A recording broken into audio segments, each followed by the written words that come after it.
take attendance here before we get started. Tim? Present. You?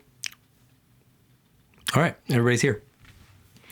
They said here in their privacy of their own home or car or place of work. Mm-hmm. I heard it. They bow their heads. They close their eyes. I can hear. They raise their hand. I see that hand. They're here. I see that hand. I had. Do we have to like say hi and stuff? No. What do you just? No. If we, I don't even know if we've started, and then if it's better if we haven't. We have started. We're off and running. I took attendance. Well, then this is dumb. Why? Well, no. I had a nice breakfast this morning for like one particular reason. Oh, why's that? I like to have a variety with my breakfast. Yeah. But when I have cereal, okay, I have a thing where like that milk needs to be like ice cold. Oh, okay. Like yeah, ice cold. Because if it's at all warm, if it's been like, if you pour it, even sometimes pouring it and putting it back in the fridge and then turning back around, like it's too warm. But wow, like I want it cold. Okay. And today I had a great moment because the milk, because we use almond milk, think of the cows, because the almonds don't mind being milked. No. But I had it in the spot of the fridge. I didn't really pay attention, but it froze a little bit. So I literally poured like almond milk ice in the cereal. And some would think that's gross, but that's how you know it's cold. It's very cold at that point. Good. Yeah. Normally, if your milk comes out chunky, it's not a positive. Right. But this would be a case where it would be a positive. Yeah. Speaking of just really... Like, I'm not going to put ice in my cereal. That's weird. That's gross. But it was the milk ice. A frozen milk. Yeah. Slightly. Like a milk slushy. Yeah. A little better. Yeah. It's like I took a milkshake. Right. And then I put cereal in the milkshake. Maybe that's a thing. Yeah. Okay. Yeah. Mm-hmm. Speaking of really exciting stuff going on in our lives, last night we have as a family been watching Who Wants to Be a Millionaire, and they did a celebrity like thing. Maybe they've done this before. I don't know. Ken Jennings was on Who Wants to Be a Millionaire. Yeah. You're going to be shocked by this. He ended up winning $1 million. Okay. It was like a charity. It would be a letdown if he didn't. So afterwards, we're kind of talking about it. I'm like, this is like the most surprising thing of all time. You took arguably the greatest walking trivia performer and put him on like an easier trivia show, and he won. Yeah, but the money is higher. The stakes are higher. The stakes are higher, and it was for charity. I personally think they kind of even like softballed him a little bit. Not until the very end did it start to go like, oh, these are some show, questions. Isn't it? It's been they 20 baby years him up since to I like watched 32,000. Like everything up to 32,000, you feel like it's just like regular trivia night. Yeah. You're like first round, you're like, am I a genius? I'm so smart. Am I the smartest person that ever lived? I might be the smattest. I know all of these. I even know my team name. How about that? But yeah, Ken Jennings won the $1 million. He was playing with Matt Damon, and Jimmy Kimmel was the host. Oh yeah. So it was funny, but I just was like, this is like I was talking to Rach after. I was like, this is like Steph Curry bringing him out to like a little tyke hoop with a ball, and you're like, Steph won. Mm-hmm. Yeah, I know. I would have told you Steph was gonna. He finished with like 2 lifelines. He didn't even need. It was just like, this is beneath him. I did like in that show, like back in the day when they would like call their buddy. Yeah. Just to call their buddy. It was like, oh, I already know the answer. I just wanted to call you. Epic first guy that won. Hey, Dad, I'm just calling to tell you I won $1 million. Also, that was like, man, that used to mean something. $1 million. Yeah, it was like life-changing stuff. That show debuted in 99. I did not realize how long that's been going. Jeez. And it was like, used to be, I mean, $1 million is still, you saw it on the side of the road, you'd pick it up. But it was like, now it's like, it was like winning the lottery, winning that show. Now you're kind of like, well, after taxes and fees, I'll be lucky to afford a house. You can't. All right. Well, that's all the really exciting. People are like, Anthony and Tim, your life just seems so fast paced, and like you're on private jets and you're here and you're there. And it's like, it is a lot of that. I did record a podcast from my truck last week. You got a lot of feedback on that. Yeah, like, y'all, we are doing stuff. Sometimes the schedule doesn't allow for you to be in studio, and sometimes you also forget. Sometimes you end what up... time we agreed on, and then you're in your truck. But still, geez, we have lives. Sometimes you get a new truck and you're just like trying to find all the ways to use it. Yeah. And that was what I chalked it up to. That's why I want to show it off too, is like from the driver to just looking at me. It's just you. Check out my cool truck. Right. It's got a seatbelt and a headrest. It's pretty cool. Mm-hmm. You can podcast from it. That should be on a commercial for that truck. I don't want to tell everyone the kind of truck you got. Yeah, it was real. This is real life. It's a Honda Civic. Now they know. Do you see a Honda Civic at your local trivia night parked outside? No, you're getting second place. With some guy just limping out because he can't park in a handicapped parking spot. Oh, you lost it. I never got it. You never got it? Well, yeah. I feel like I need the challenge to walk further. Yeah, there you go. You let the hate fuel you. Yeah. There's just two regular guys living regular lives. Speaking of regular guys. Well, I thought you were going to say, like, we're not experts and don't take anything we say literally. And I was. Same. Called it. We're not experts. Yada, yada, yada. We don't know a lot about a lot. But we're going to talk about the Bible today with you, our friends, because that's got to count for something, right? So a little segment we like to call Cheat Day Devos. I'm Anthony. That's Tim. This is the Bible's Funny podcast. You can get the Bible's Funny card game at the show notes. You can also get tickets to our upcoming shows with our friends, Josh and Andy from Ninjas or Butterflies. I want to know if somebody's ever bought the game or listened to the podcast and then their parents caught them. Like they're, old parents now. And they're like, this filth, get this out of this house. Yeah. It's blasphemous. Yeah. Kind of like the way our parents did with our Blink-182 CDs back in the day. Oh, the physical game. Yeah, where they like see the thing and they're like, no. Yeah. Or they see it on your phone. You're like, what are you listening to? I don't like that. Heretics. I don't like that. I think we're controversial in the way Simpsons was in the 90s. I don't think we're that controversial. But that was a big deal. Was Simpsons. That's the reality. Yeah, but I don't think anybody's... Well, I guess we have gotten some haters. Oh, yeah, they're out there. I always say it's just a misunderstanding. They just haven't. They just see the name. Isn't that all what hating is? Oh my gosh. Misunderstanding. We have nothing to fear but hate itself. All we are saying, everybody.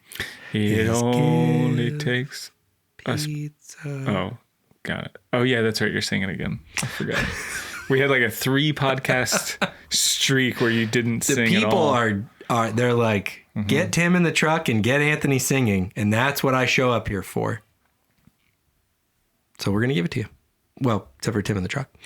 Today's Cheat Day Devos. We're going to go through 2 chapters of the Bible together. We're going to read them. We are in the thick of Exodus. This is the part where we're going to get through all this together. A lot of people on their reading plans, their Bible reading plans, start in Genesis. They get to this part of the Bible. They start getting shaky. Not us. We are going to lock arms.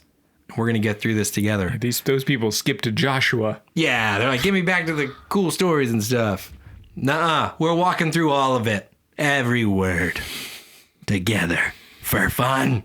For the next 25 years. Cheat Day Devos. One day we'll get through Exodus. We're not experts. I think we said it all. Let's do it. Exodus chapter 27. If you missed a chapter, you can get caught up. Just, look it up. Verse 1, build an altar of acacia wood. In case you forgot, you want to use acacia wood. We're starting with that? 3 cubits high. We've lost them already. It is to be square, 5 cubits long and 5 cubits wide. Make a horn at each of the 4 corners so that the horns in the altar are of one piece. And overlay the altar with bronze. Make all its utensils of bronze, its pots to remove the ashes, and its shovels, sprinkling bowls, meat forks, and fire pans.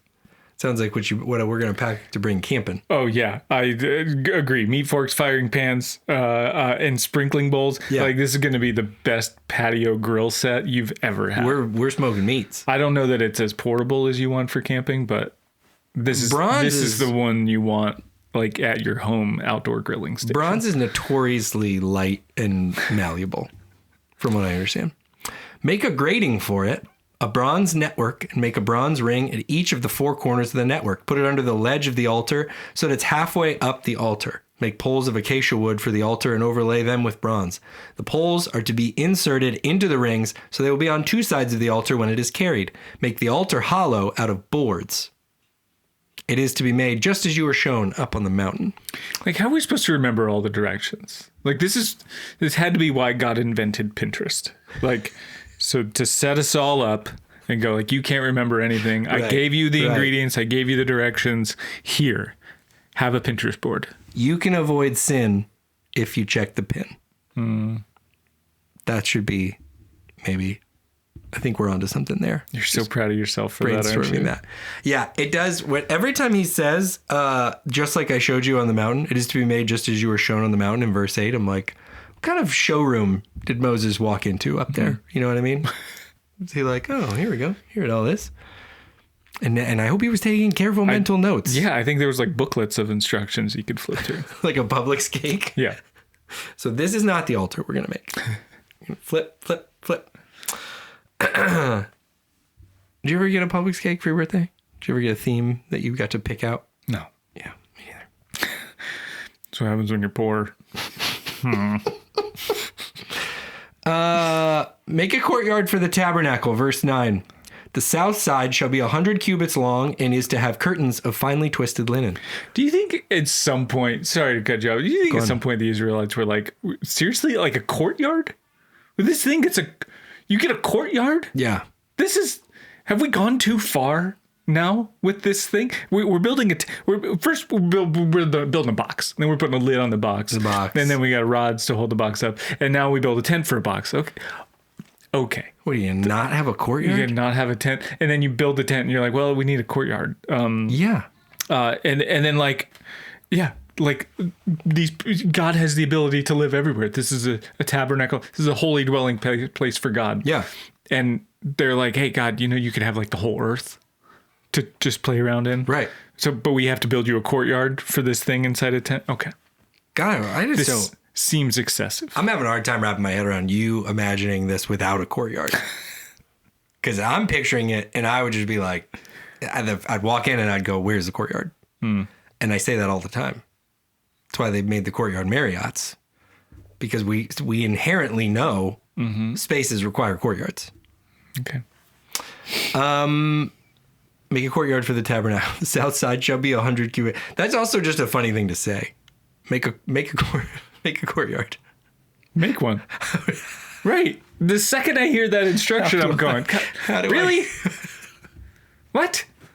Just make one. How do I make a courtyard? It just seems like it's like make space. Okay. Here, everybody back up. Now we have a courtyard. What if I hold this? I hold space. People do with the lyrics. We don't even have defying gravity. We don't even have like solid floors in their tents yet. And God's like, I want a courtyard. There's a whole bit in here about the interior plumbing that he's going to make them set up. That's a joke. That's not coming. I don't want to mislead. The south side shall be 100 cubits long and is to have curtains of finely twisted linen, with 20 posts and 20 bronze bases, and with silver hooks and bands on the posts. The north side shall also be 100 cubits long and is to have curtains with 20 posts and 20 bronze bases, and with silver hooks and bands on the posts. The west side of the courtyard shall be in west side of the courtyard, born and raised. Shall be 50 cubits wide and have curtains with 10 posts and 10 bases. On the east end, toward the sunrise, the courtyard shall also be 50 cubits wide. Curtains 15 cubits long are to be on one side of the entrance with 3 cubits and 3 bases. The curtains 15 cubits long are to be on the other side with 3 posts and 3 bases. Mm-hmm. Got it? I mean, the main question is like, where are we putting the playground? And then with the treehouse. And then where's God going to put God's trampoline? See, one of my questions from verse 15 is, how are we going to play baseball with only 3 bases?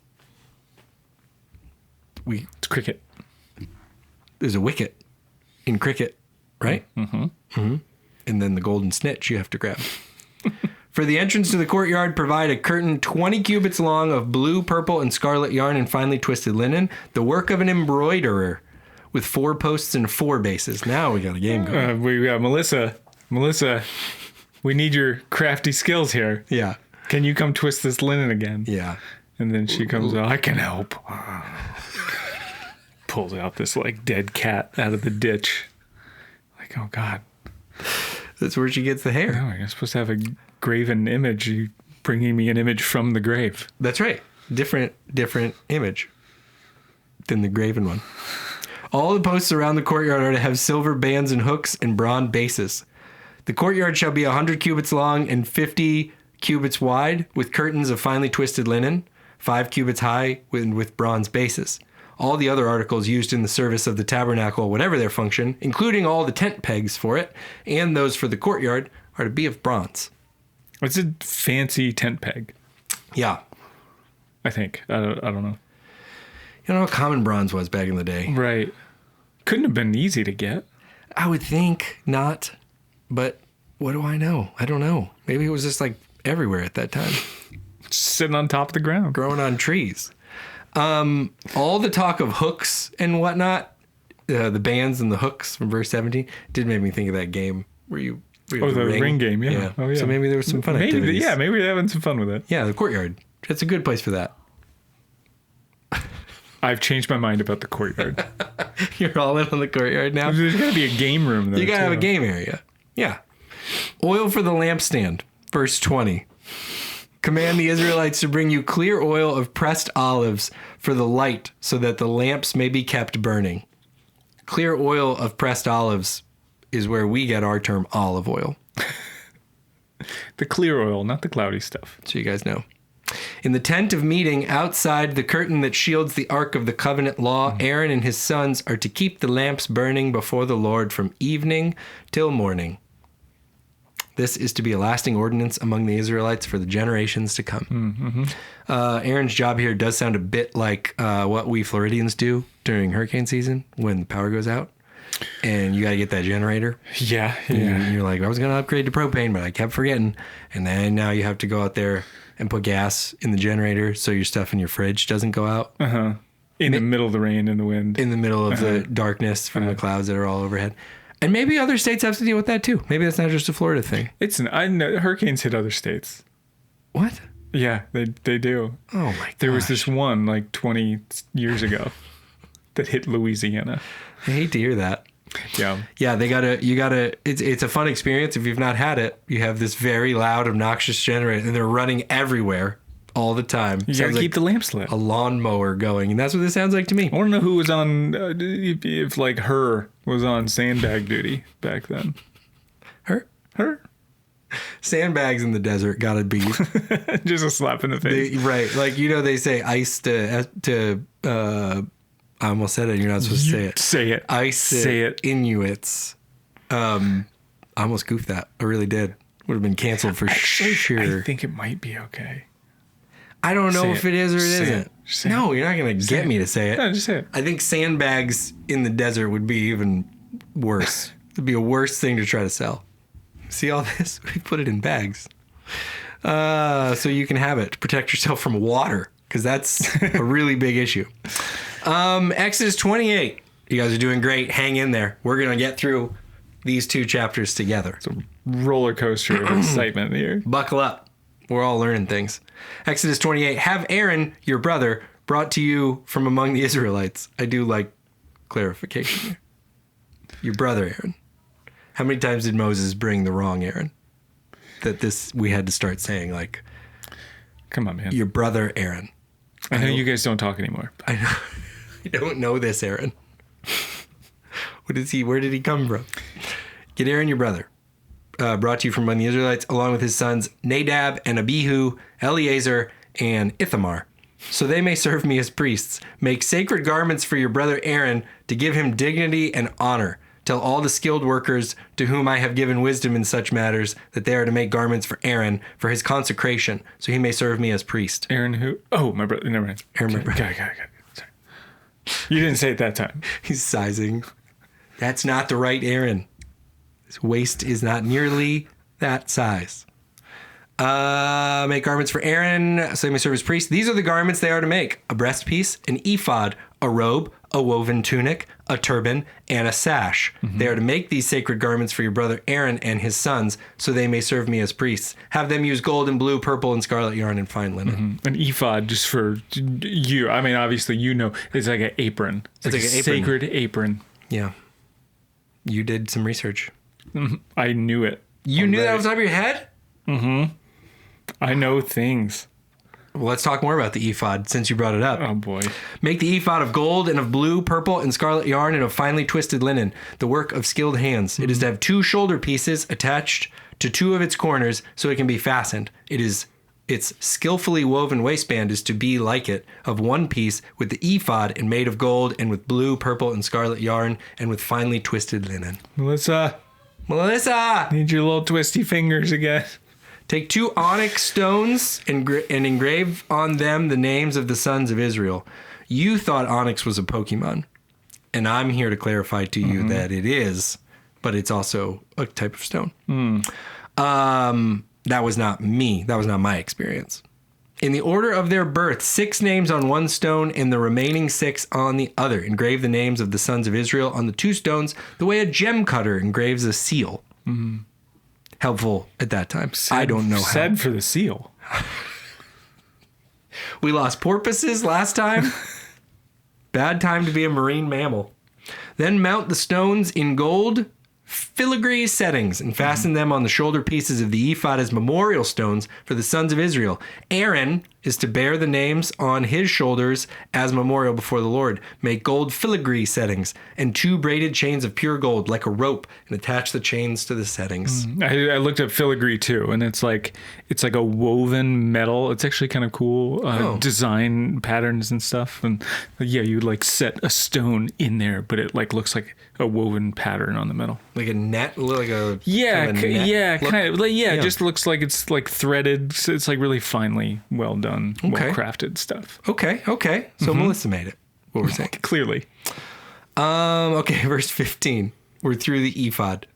Fashion a breastpiece for making decision, the work of skilled hands. This piece fascinates me because I'm just wondering what level of decision making requires the breastpiece of decision making. I would use it all the time, but I would also probably treat it as like a magic 8-ball. With a breastpiece for decision making? Yeah. Well, like to help you make a decision. Yeah. But I would use it for everything like I would like a magic 8-ball. I'm wondering, here's what I'm wondering. You're a priest and you're asleep and then you're falling asleep. Let's put that's better. Mm-hmm. And your wife, because sometimes spouses think of things. Really an opportune time. It gets brought up. And you're trying to go to sleep. We haven't even talked about this, but... And they're like... This happened last week. And they're like, hey, do you think tomorrow we should blah, blah, blah? And you're like, I don't... sure. And they're like, what do you think you want to put the breastpiece of decision making in? I'm in bed. So we make the right decision? Dear God. I know, but I think we should maybe put the breastpiece of decision making. There's like 6 straps that have to go on either side. It's not... I'm in bed. You just have to... You don't have to do the whole ephod, but the breastpiece of decision making would make me feel so much better. I don't think we need the decision making breastpiece. Just, yes, let's do it. Oh, fine. Okay, sure. We won't invite your aunt over then, and she'll hate us forever, and we'll never speak, and our whole family will fall apart because you didn't want to put a breastpiece on. Fine. Son of a... Give me the breastpiece. If you own this thing, I'm just wondering. And then the priest is just sitting there awake for the next 2 hours. Yeah. Like, I can't go back to sleep. I can't go back to sleep. I just put a whole breastpiece on. Puts the breastpiece back on. He's like, okay, how do I get to sleep? Got it. What am I going to do? I'll read a book. Crap, which book? Okay. And get nothing done. Shake the 8-ball. Is that what like initiated it? Like you shake the dress, get it going. You tap on it, and the choice is made. Yeah. Well, we're gonna get into some of that. Believe it or not, that's a little foreshadowing for the folks at home. So it's the work of skilled hands. You're going to make it like the ephod. This is verse 15 of gold and blue, purple, and scarlet yarn and a finely twisted linen. It is to be square, a span long and a span wide, and folded double. This sounds like I'm assuming in the original language this was a lot more clear. But to tell someone a span wide and a span long and folded double sounds like you don't want me to get these measurements right. Because nothing about that sounds right to me. Then mount 4 rows of precious stones on it. The first row shall be carnelian, chrysolite, and beryl. The second row shall be turquoise, lapis lazuli, and emerald. The third row shall be jacinth, agate, and amethyst. The fourth row shall be topaz, onyx, not the Pokemon, and jasper. Mount them in gold filigree setting. They are to be 12 stones, one for each of the names of the sons of Israel, each engraved like a seal with the name of one of the 12 tribes. I like how descriptive this is. I would take this as directions of what to build. Yeah. I also like that the filigree, I know we talked about this last time. God wasn't saying like, hey, do the filigree in this pattern and make sure you get like a porpoise jumping out of the water and then a bird trying to catch the porpoise. Make sure you capture 19 flowers on it. Like, no, just do the filigree. You do filigree, you're good at filigree, do the filigree. Yeah. That's your thing. I wonder if to some degree there's an amount of like the guy you got that does the emeralds in the filigree, you got a good guy. And I'm using guy here as like this is your go-to person. Could be male or female. You got a good person for that. Now your gold guy, I got to give a little bit more detail. I don't know that he's going to get it right. But you got a good filigree guy. That guy's a good guy. Yeah. You got a good hook up there. For the breastpiece, make braided chains of pure gold like rope. Make 2 gold rings for it and fasten them to 2 corners of the breastpiece. Fasten the 2 gold chains to the rings at the corners of the breastpiece and the other ends of the chains to the 2 settings. Attach them to the shoulder pieces of the ephod at the front. Make 2 gold rings and attach them to the other 2 corners of the breastpiece on the inside edge next to the ephod. Make 2 more gold rings. Oh boy, make 2 more gold rings and attach them to the bottom of the shoulder and attach pieces. I got to restart that.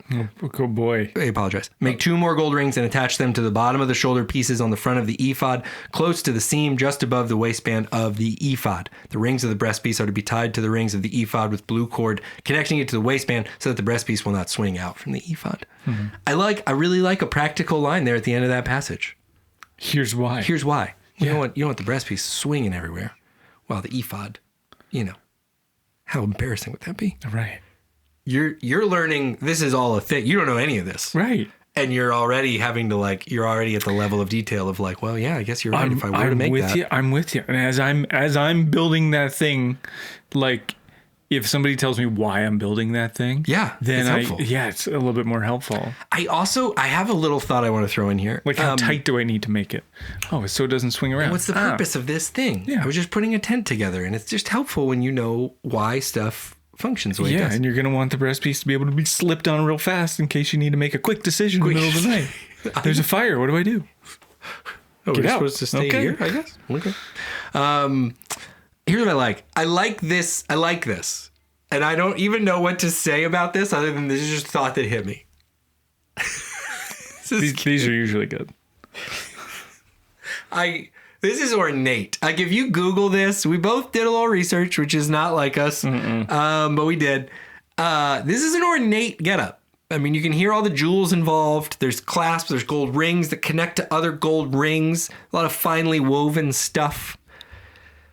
I don't know how this is going to come across, but I'm just going to you're going to say it's ugly.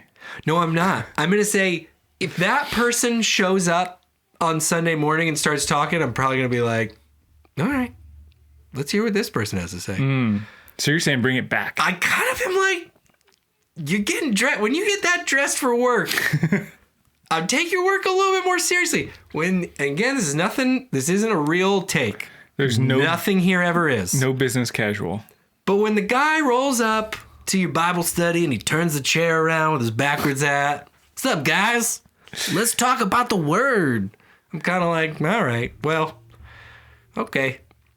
The guy rolls in with lapis lazuli? So you're saying you want like a blinged out Pope versus AC Slater coming to teach your Bible study? I don't know. Right. And there's a line there because I don't want like I don't know. It's got to be. There's got to be some intentionality, some purpose. I just the concept that somebody's like, when I show up to do this work, I got a whole thing I got to put on for this. Mm-hmm. This is like, I didn't just walk in here. Mm-hmm. You think I didn't prep for what I'm about to tell you? It took me 45 minutes to get dressed with all the layers I have to put on. That says to me, like, that person, whatever they're about to say or do, they just really wanted to do it. It's like a goalie in a hockey game. Like, yes, you got the gear. Yes. Now we have to play this game now. Everybody else is whatever. This is not that much equipment. You've nailed it. When a goalie at a hockey game, you see that guy ready to play. And now picture that in your mind. Also, there's a time limit because you got to get started. Otherwise, if he's got to pee, let's go. Picture the seriousness with which you, Tim, are taking a fully ready to go hockey goalie. Mm-hmm. And now picture a baseball player during warm-ups. And what one of these you're like, which one of these is like barely wearing a helmet? Baseball players are wearing belts. They're like business casual. Like the uniform says, this is a fun game. It takes a lot of skill. I just got off my real job.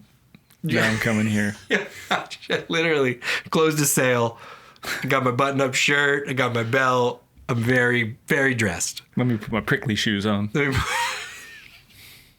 That's what I'm trying to capture. Mm-hmm. I'm not, whatever. The AC Slater Bible study leaders probably got great things to say. But you put on the ephod but you put on the lapis lazuli ephod. And now we're listening. And now I'm like, well, but you also better hope like he doesn't move while he's preaching. No, he can't. Because otherwise you're going to get the and you won't be able to hear anything. Right. He's definitely the Michael Keaton Batman. Did I have a question over there? Are we ready to take the offering?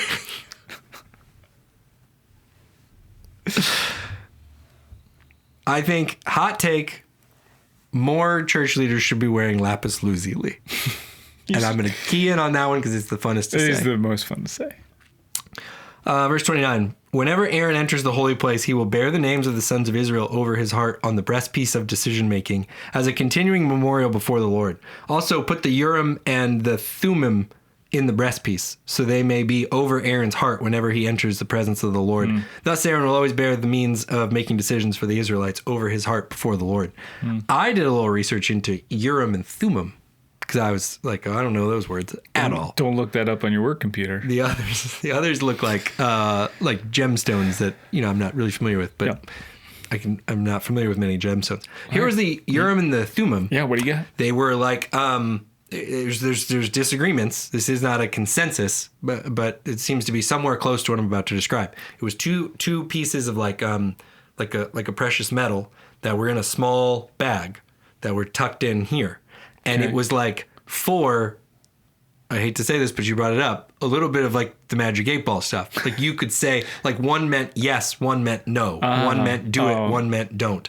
And so there's some discussion as to whether they would either just put their hand in and pull one out and they were the same shape and size. So theoretically it would be, that's the one. Or there's some historians that have tracked all this stuff and the other writings that go along with this time that said they would glow. Ooh. Like there would be a glow to one of them. And that was the right answer. Wow. Isn't that interesting? That is. So there's a little bit of a fun. That's like a fun game to me. That would be a fun thing to have. If it were me, I would probably really figure out which one was which. So you could finagle it. Of course. Yeah. Like, let's not do something stupid, guys. I know I put the breastplate of all understanding on. Let me just make sure.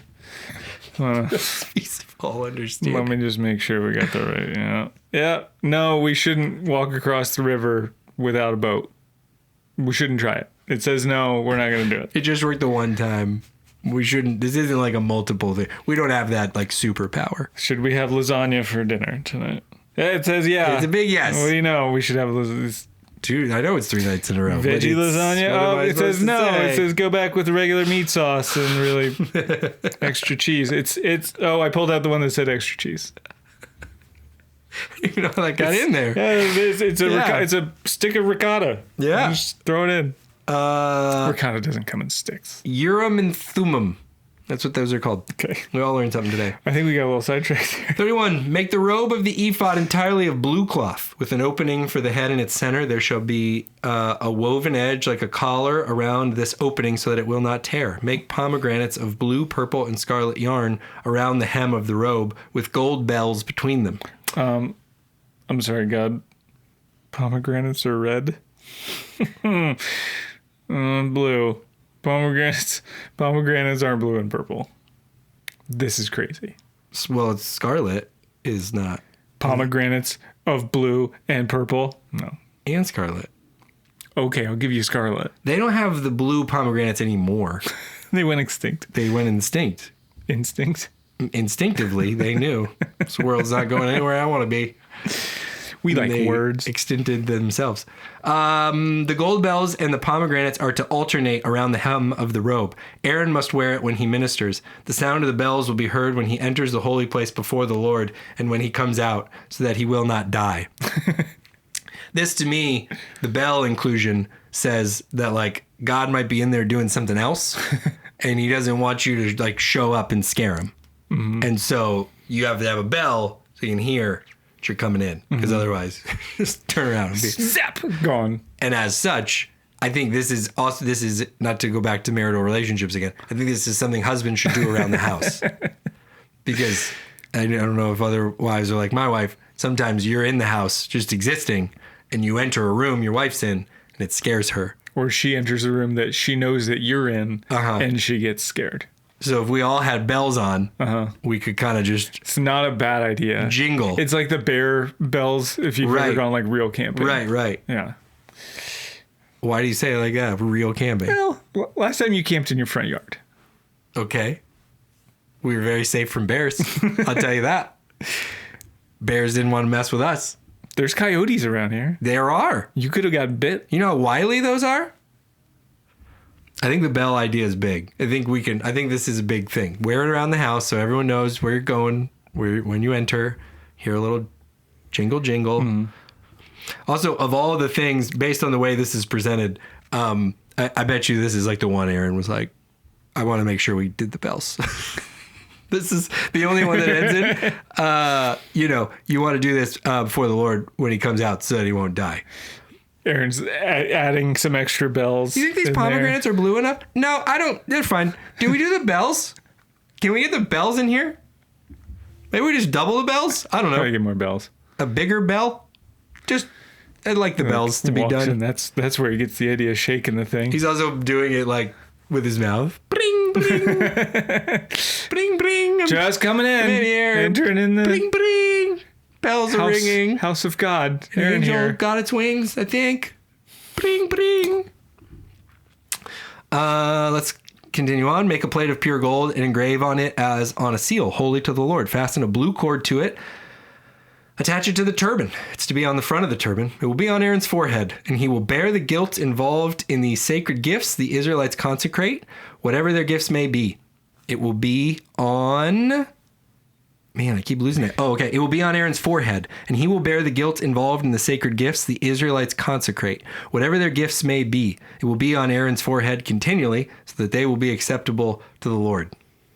There's one place I want to put the guilt of all my brothers and sisters.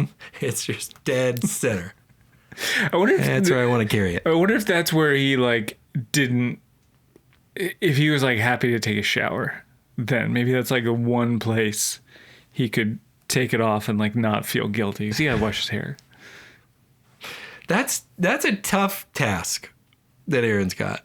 Yeah, it's a lot of guilt. That's a lot of guilt. Everyone in your community makes it a bad choice. You're like, all right, let me put it on my mind. Literally, just carry it around right there. Mm-hmm. That awful thing you did because your bowl kept goring people and you never did a thing about it. Props to you, Aaron. Weave the tunic of fine linen and make the turban of fine linen. The sash is to be the work of an embroiderer. Make tunics, sashes, and caps for Aaron's sons to give them dignity and honor. After you put... What's that? They're just clearly... They have no dignity right now. Give them something. Aaron's idiot sons. And just like I'm saying, I think I kind of like the idea of this is their This is their clothes. This is their special clothes that they wear. It will be, after you put these clothes on your brother Aaron and his sons, verse 41, your brother Aaron. Same guy we've been talking about. That's your brother. Will you get back to your tent? This is not about you. Your brother Aaron. So that they will be acceptable to the Lord. Aaron and his sons, anoint and ordain them, consecrate them so they may serve me as priests. And here's where we close. Here's where we're going to close today. Make linen undergarments as a covering for the body, reaching from the waist to the thigh. Aaron and his sons must wear them whenever they enter the tent of meeting or approach the altar to minister in the holy place, so that they will not incur guilt and die. This is to be a lasting ordinance for Aaron and his descendants. You gotta wear your undergarments. Gotta wear your boxers. Yeah. Is this where they were invented? I mean, I think everything in here is kind of special occasion stuff. So maybe they're not made of. Are they made of something special? I mean, I would make them of something special. It doesn't say make linen garment. Yeah, it doesn't say. I like the cotton poly spandex blend. I think this definitely it feels like verse 39 ends in consecrate them so they may, which I never have said that word right one time. Consecrate, I think. Yeah, there you go. I want to put an N in it all the time. Concentrate. You just got to consecrate. So that kind of ends. Anoint and ordain them, consecrate them so they serve me as priests. And then verse 42 picks up.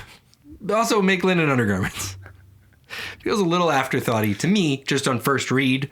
But then also, yeah, definitely my second question is like, I wonder if at this moment in history, undergarments are a special occasion only type of thing. Or like, yeah, I mean, if you're not wearing anything under those guys, you got to get it's a lot of metal. There's probably some chafing happening.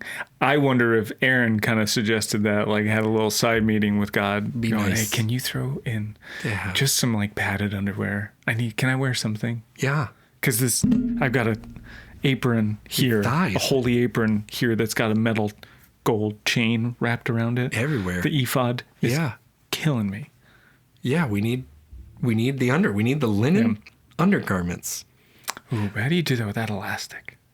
Also, there's a lot of detail in here, a lot of like directions. 2 things bring about death. That would be forgetting the bells and the undergarments. There's a lot of this work. What do you call it? What is your work? Your uniform. There's a lot of the uniform you can get wrong and not die from it. Your undies and your bells. You need to get those right. And that's the stuff that'll keep you alive. Tim, that's it. 2 chapters today. What did you learn? I learned one that guilt enters the body through the head and through the crotch. These are the 2 main areas. But I also learned that I need to find a good piece of clothing to be my decision-making clothing. Yes. And I think it'll be a hat. Yeah, that's it. I think. But like the irony is I also need a decision-making article of clothing to make the decision on what will be my decision-making article of clothing. So I think I learned, and this is approaching reality, like there's times in the Bible that like we like to Biblefy, like it's very spiritual. The concept of like casting lots, which was essentially, it's random. That's the point of it. It's random. So what I really took away from this was like, if you're looking at 2 good things, this is more genuine than I typically am in this segment. Because sometimes you get stuck. Should we do this? Should we do this? They're both good things. They're both, one of these is not like rob a bank. If that's one of the options, don't do that. I don't think that's going to be best. Let's hold off. I want to hear what the other option is. But if you've got 2 good things, I think there is something allowable in the spiritual realm of like, I don't know, flip a coin. Like legitimately flip a coin. It is the way to say to God, I don't know. Doesn't matter. You call this one. I don't know. And you think like, well, that doesn't seem right. But then you go to the casting lots, you go to the Urim and the Thummim, and you're like, this was I think it's legitimate. It is a very legitimate way to be like, I don't know. They're both good things. It's almost like superior, I want to say. You'll get yourself tied up in your pro-con list and things like that and go like, no, logically I have to find a superior choice. It's like at some point, I think there's like the most spiritual thing you can do is flip a coin about it. Yeah. Do you think in that realm it's like why we have the Trinity? So you can like pick one or the other, like a little eeny, meeny, miny, mo, who you're going to pray to? Who you're asking? Yeah. I think they're like... If I'm following what you're saying, and I think what you're doing is leading people down the right path, right. Is that God, the Trinity is like a eeny, meeny, miny, mo situation. Yeah. I think they would all give the same advice, so I don't think that would help. I don't know. Jesus is going to give more fun advice. We know that. About stuff. I think they would all give similar advice. But, and maybe to the point you're making, you're saying, like, they're good things. So, like... It wasn't the point I was making... It was more of a joke that I was trying to make. But I'm we're going to take it seriously. And saying, I think we should all be flipping coins more, is like what I'm saying. If it's between... Well, you put on the tunic. Get your breastplate on. Your breastplate of all knowledge. Then flip your decision-making hat. Your lucky undies. Flip a coin. As long as you're dressed for it, flip the coin. And then do what it says. And let God know you're there.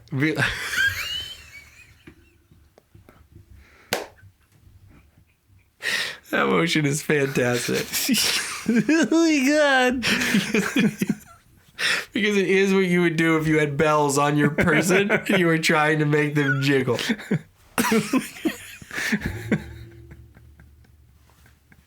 It seems so much worse than just like holding a bell. You gotta shake them off. It's like on your waist. That has to be how Aaron enters the room, you have to do it. You have to shake everything. Instead of just a handbell, which would be so much more under control, you have to walk. You have to walk in. Like Shakira. Doing all of it. Like Shakira. Yeah. Your hips don't lie. Because they tell everybody they can't lie. They have a bell on them. And because you're about to enter God's holy presence. Oh my gosh. Flip more coins and create shake more groins. No. Is that not what you were going to say? No, that does rhyme though. I was trying to kind of summarize the learning points. Put it on a t-shirt. Flip more coins and shake more groins. Establish. Okay. Do we title the episodes? Can we title that this? Homework today is flip the coin when you need to make a decision and find a decision-making article of clothing in your house that you only make important decisions when you're wearing this.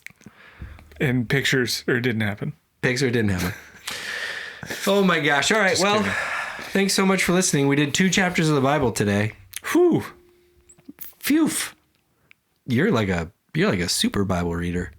Again, I can't reiterate enough. This is the tough part of the Bible to like read straight through, and you're doing it.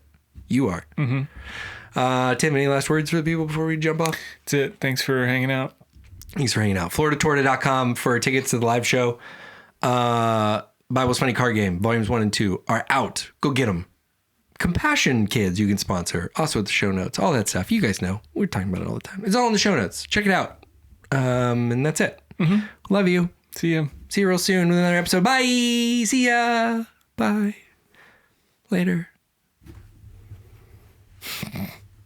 Hey, good.